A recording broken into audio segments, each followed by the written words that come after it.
Hey guys, part three of the introduction that I wanted to do.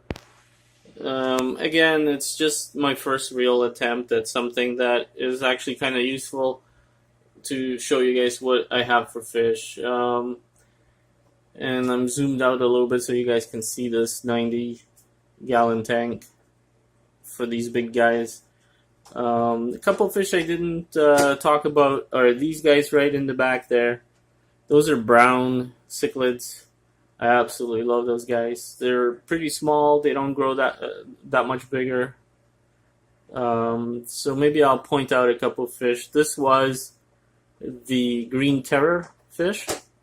This is the female flower horn, lady flower horn, I call her. This is her male. And believe it or not, they can be way bigger than that and mate with a little female like that, which is amazing. But that's what they can do.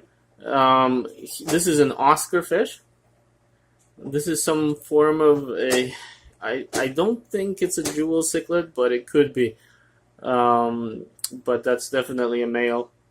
That is a female, just a common cichlid. Let's see, what did we miss? We missed this guy at the top, and you guys probably did not see him. This fish right here. This is called a chocolate cichlid. Now he pretends he's a leaf. He's very slow swimming. A slow swimmer. He just kind of hangs off the water. Hangs down most of the time. He changes colors like a chameleon to green, red and black, or brown and black. He sort of mimics a leaf. I do not know why they called him a chocolate cichlid, but that's...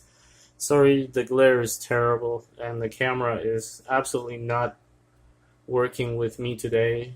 The reason why I had to do 3 videos for what I wanted to do in one is because I kept running out of memory. So here's a shot at that brown cichlid again. And yeah, I really love these. This is that female and the male that I showed you guys a long time ago in video part 2 that actually had some little baby fish in this tank, and I do not know where they are. But they're hiding. I have a couple other fish in here. I have a big pleco in here. He's about, he's that big. I'd say 6 to 8 inches. And he can grow up to 36 inches, I believe, for the pleco size. So definitely won't be able to keep him in this tank. But I want to show you guys something really cool. I'm going to feed them a little bit of food. Now, they've already had some food, but there's one fish here that is absolutely neat to look at. He's called a knife fish, and he's got the best sense of smell out of any fish I've ever seen.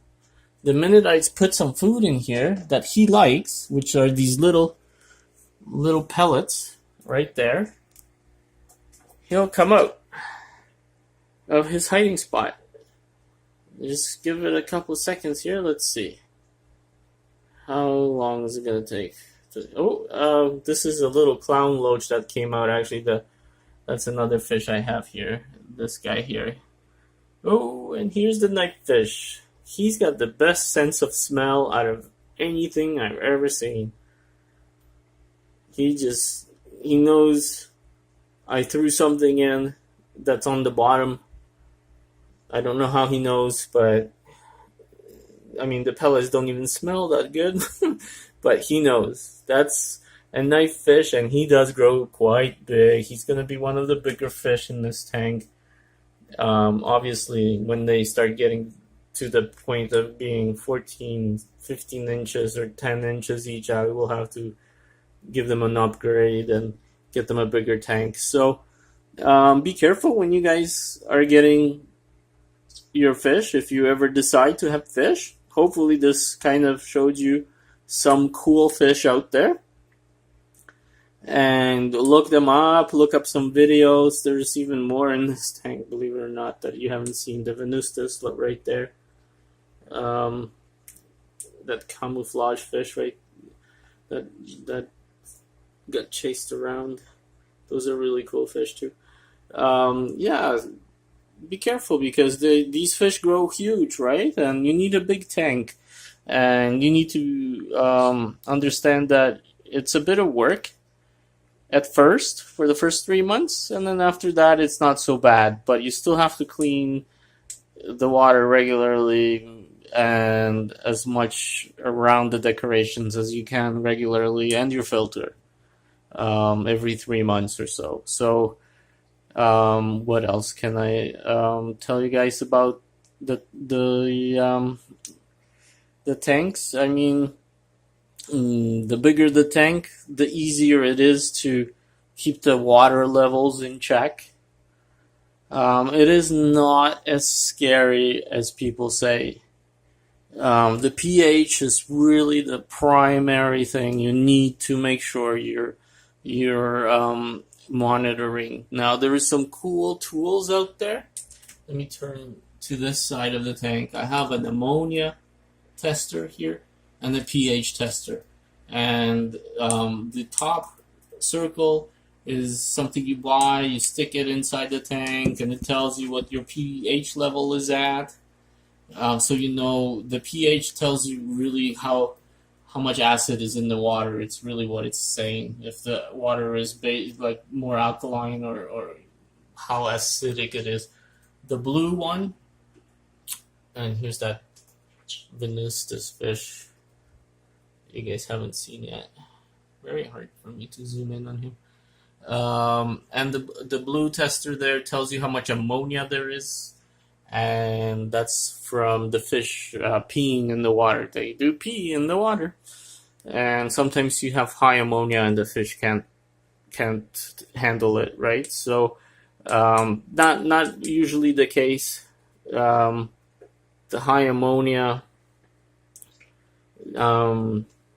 isn't something you will probably run into, but it can be. Now, the reason why you probably won't run into it is because you change 25% of the water every couple weeks, usually.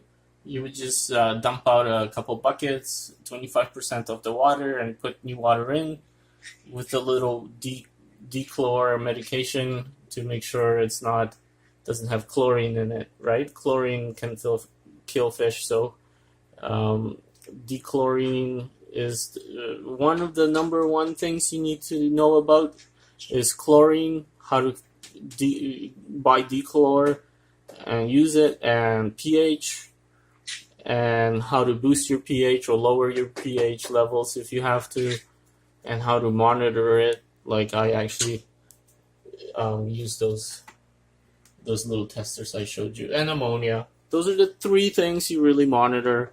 You don't really monitor too much else except watch your fish. Make sure they don't have little white spots on them.